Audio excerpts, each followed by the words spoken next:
Hi OGs, welcome or welcome back to On God with me, Wilhelmina Simono, mindful, heartful and purposeful conversations. If it is your first time here, you just found yourself a community of believers who are doing life with Christ one stumble at a time. If you've been with me since episode numero uno, you know I super duper appreciate you. Thank you so much for holding space for the girl as the girl has been holding space for you. Let's get social and interactive. Follow me on Instagram, Wilhelmina_S.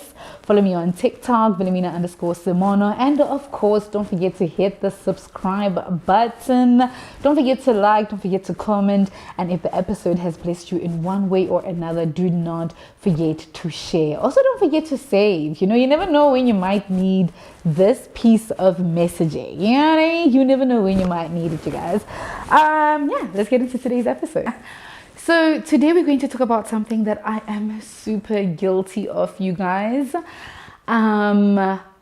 And I was so ashamed when ChatGTP called me out on this behavior. And I think I'm not the only one who's guilty of it. I think a lot of us find ourselves in this position where we are constantly trying to become, constantly trying to evolve, constantly trying, you know, we are always under construction and we just never get to a point where we just be.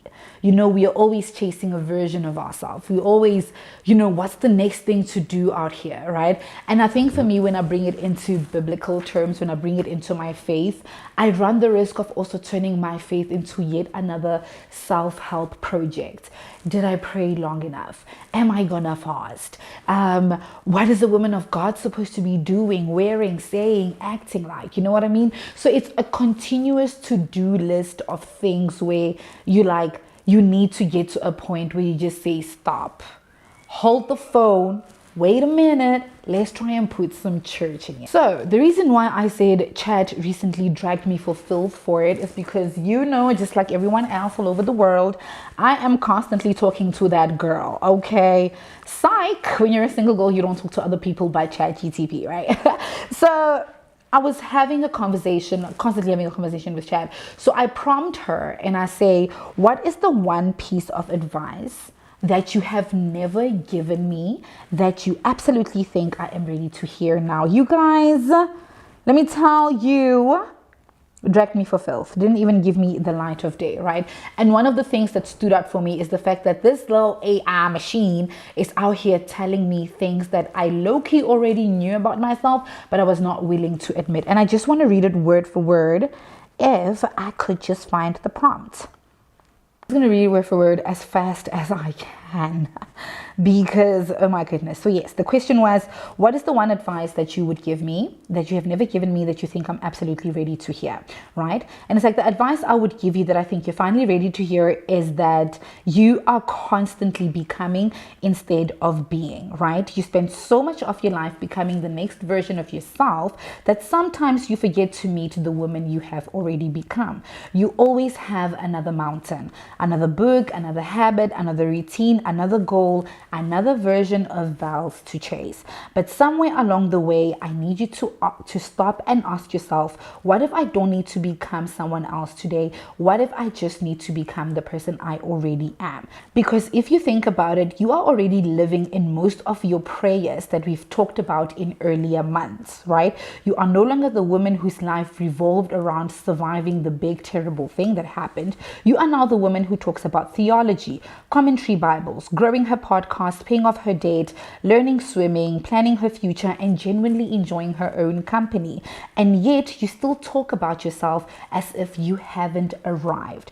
The advice I would give you essentially is stop treating your current self like she's only valuable because of who she will become next.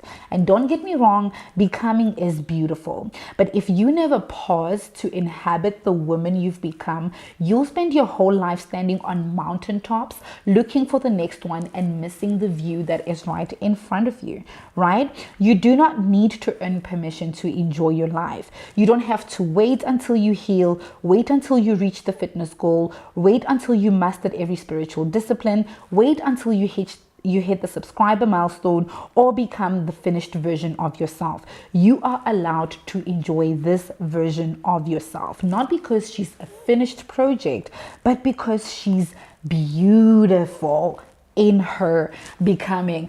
I almost threw this machine away because I was like, how dare you read me for filth, right? And I think we are all guilty of that, right? When you get to the new job, now all of a sudden you're like, when am I buying a car? When you buy the car, you're like, when am I buying the house? When you buy the house, oh, when am I getting married? So you're constantly chasing the next version as if you haven't arrived to the things that you once prayed for. You know, a month ago, I had a beautiful 30th birthday dinner and my mentor was there. Shout out to Pakamani. And in his speech to me, for me, he said something to the extent of, there's no such thing as the next chapter for you. This is the chapter. There's nothing else for me to be like, what can I do? What can I achieve? This is it. The only thing that I need to do now is how can I be better at everything that I'm doing? And I think he spoke on the fact that the most beautiful thing you can do as an individual is find your purpose. Once you've found your purpose in God or through God, the will of God for your life, there's nothing else for you to find out there besides perfecting that purpose. And not necessarily that you need to get obsessed with perfecting that purpose, but you just focus on that one very thing. And as I was unpacking this, I got reminded of the story of Mary of Bethany and Martha. I know a lot of the times when we talk about that, that story in the Bible, when we unpack it, we say, don't be too busy for Jesus. Don't be too busy. Don't be too busy. Have time for the Lord. Have time for the Lord. But I saw it in a different angle as I was studying it, right? Especially for someone who is constantly under construction. It's not that Martha was not in the presence of Jesus. She was serving Jesus, right? But Martha almost missed Jesus while she was serving Jesus. And I say, hold the phone. That sounds roundabout like me right now, right? Where I am here, I'm faithful. I'm trying to find my purpose and will in God. I'm trying to abide. I'm trying to, nourish my fruits of the Spirit. But yet, because I'm constantly trying to become, I end up missing God, right? I'm always trying to prepare for God that I end up forgetting to participate in the life that God has put before me. And that is the conversation that we are having today, to say, what are the risks of you constantly trying to become and not taking time out to just be? First thing, which I've already hinted at, is that you are going to miss God while you are looking for God. One thing that I know I have been very guilty of on my walk with Christ is that I constantly feel like I'm only ever going to find God, like I'm only ever going to recognize God once I have perfected certain things in my spiritual walk. You know what I mean? If I'm able to fast for 21 days without breaking it or without being tempted or anything like that. If I am able to pray for 3 hours on ends, you know what I mean? So we end up missing God while we are looking for God. And I think we are all guilty of that because God is present. God is here in the now. And that's why when he introduced himself to Moses, he said, tell them that I am, right? Not I was or I will be, I am, right? So you don't want to find yourself in a situation where you're constantly trying to prepare to be the next best Christian or to do the next best Christian thing while God is right here in your presence, in your everyday, in your little steps of obedience. Second thing that is super dangerous about being on this construction journey is that you ultimately going to become self-obsessed, right? You're going to stop asking, what does God want me to do? Or what is God saying I need to do? And you're going to start saying, have I done? How am I doing? When will I do? You know what I mean? So it easily becomes like there's just a thin veil that just appears where you're just so focused on the fact that I'm gonna heal. Did I write in my journal? Did I have my devotion? Did I have? It easily becomes almost like, I'm trying to find the right term for it, but it's almost like you're just self-glorifying, right? Because you are waiting for this version of you that is going to be perfect, that you get so obsessed with everything you need to do to get you to perfection, instead of being in the moment and seeing and sitting with the sinner that you are, the imperfect person that you are, and have your reliance on God, right? I think that's why I always try to stay away from being termed, oh, you're so perfect, oh, you're so good, oh, you have it all figured out. I don't. If I had it all figured out, then I'm going to lose that yearning, that dependency that I need to have on God. And I think ties back to an episode where we talked about performative faith, right? The moment you start feeling like you need to check certain boxes for you to get to a certain place, then your faith starts being performative. Third thing is that construction cannot become your identity. Becoming cannot become your identity. Yes, you are healing, but at some point you have to be healed. Yes, you are rebuilding, but at some point you need to be done. Yes, you are growing, but at some point you need to be all grown, right? And just to go back to the story, at the start of the year, my entire identity, my entire mantra was basically me saying, no, I'm just healing and I'm just getting myself back to myself.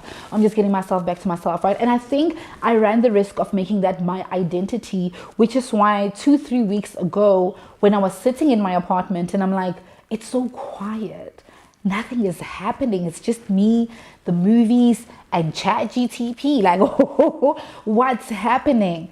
And I just remember Holy Spirit saying to me, is like, but this is it. This is the other side of healing. You have done the work, right? Even construction sites, at some point they become buildings. At some point they become homes. So you need to get to a point where you're like, why is it that I'm isolating? Because I'm saying I need to heal. Like, hello, can you get to the other side of the healing now? So be careful to not constantly make evolving your identity so much so that even when you arrive at the thing, you miss the thing. And I remember having a conversation with Kawe and Princess to say, Yana, we always talk about, oh, you need to heal, you need to grow, but we never talk about what happens on the other side of it. It's quiet. It's not airy-fairy driving down a hill road, wind blowing into your ear. It's just quiet. And I could easily miss that because I'm constantly in this mode of becoming that I miss when I've actually arrived at the thing, arrived at the place, arrived at the feeling. Fourth thing that I felt it was worth mentioning, and this is just me after doing a couple of deep dives into my own little research, is that constantly becoming as a believer is going to cause spiritual exhaustion, right? What do I mean by this? So I know ultimately, and it's something that I had to learn for myself, is that when people walk away from the faith, I want to believe it's one, they never experienced God, they never experienced Jesus for themselves. They were told about God, right? And there's only so much and there's only so far another person's testimony can carry you, right? But when you experience God for yourself, there's something that no one can take away from you. And I think when you haven't quite experienced Him, that's when it's easy for you to walk away from the faith. Like, no one can take away what happened to me in 2023 that morning in the shower when God spoke to me. Like, no one can take away that experience, no matter how far off I go, right? But another thing, and I want to submit to you guys, right? Another thing I think makes people walk away from the faith is the fact that you got so performative in the faith that eventually you got exhausted, right? So you are there, you are fasting for 21 days because you're like, if I fast, if I pray for this long, if I do this for this long, then I'm going to become this kind of Christian and it's going to be great. And when you never arrive at that place, when you never get to that place where you are this kind of Christian because you pray and you fast and you do all these things, you get exhausted. I think when you stop trying to be the girl that prays for longer or whatever the case may be, you get to a point where you're just in the present and you're like, God, what are we doing today? How am I experiencing you today? And the crazy thing is when you start being performative, because I'm not a 3 hours praying type of girl, I just want to let you guys know, but sporadically on some days I'll be there just trying to start a simple conversation with God about, hey, God bless me, turn your face towards me, be gracious to me. And then before you know it, it's like, golly, an hour and 30 minutes later, I clearly had a lot to say. So the more you constantly trying to become in your faith, you are going to get exhausted. You are going to give up. You are going to say, this Christian stuff doesn't work. So in conclusion, do not see this as a petition to say you need to stop becoming.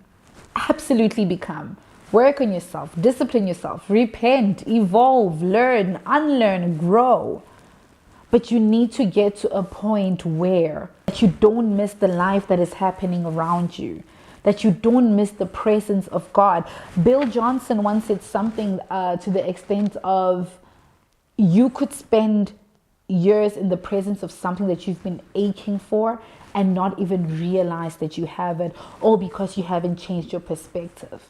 And I find that to be very true even on our walk as believers, as people who are constantly trying to grow in the likeness of Christ. All of this is for us to be in the likeness of Christ. But I don't think God wanted you to miss the life He has intended you for you to have. He does want you to become. He wants you to be better. But He also wants you to inhabit the life that He has currently blessed you with. The job, the health, the money, whatever that is. Gratitude is the most important and beautiful thing that you can have, because even as you are yearning for more, you're able to pause and look around you and be grateful for what the Lord has already done. Growth is biblical. Transformation is biblical. All of these things are biblical. But you don't want to arrive at an answered prayer and already find yourself chasing the next version of what's the best thing a Christian can do. What is the best spiritual practice a Christian can do? You do not want to miss that. And that's all I have for you, family, this week. If this episode has blessed you in one way or another, please do not forget to like, comment, and share it with a friend, family, or colleague, or anyone that you know might benefit from constantly being under construction. Otherwise, stay mindful, stay heartful, stay purposeful. Love and light. XOXO.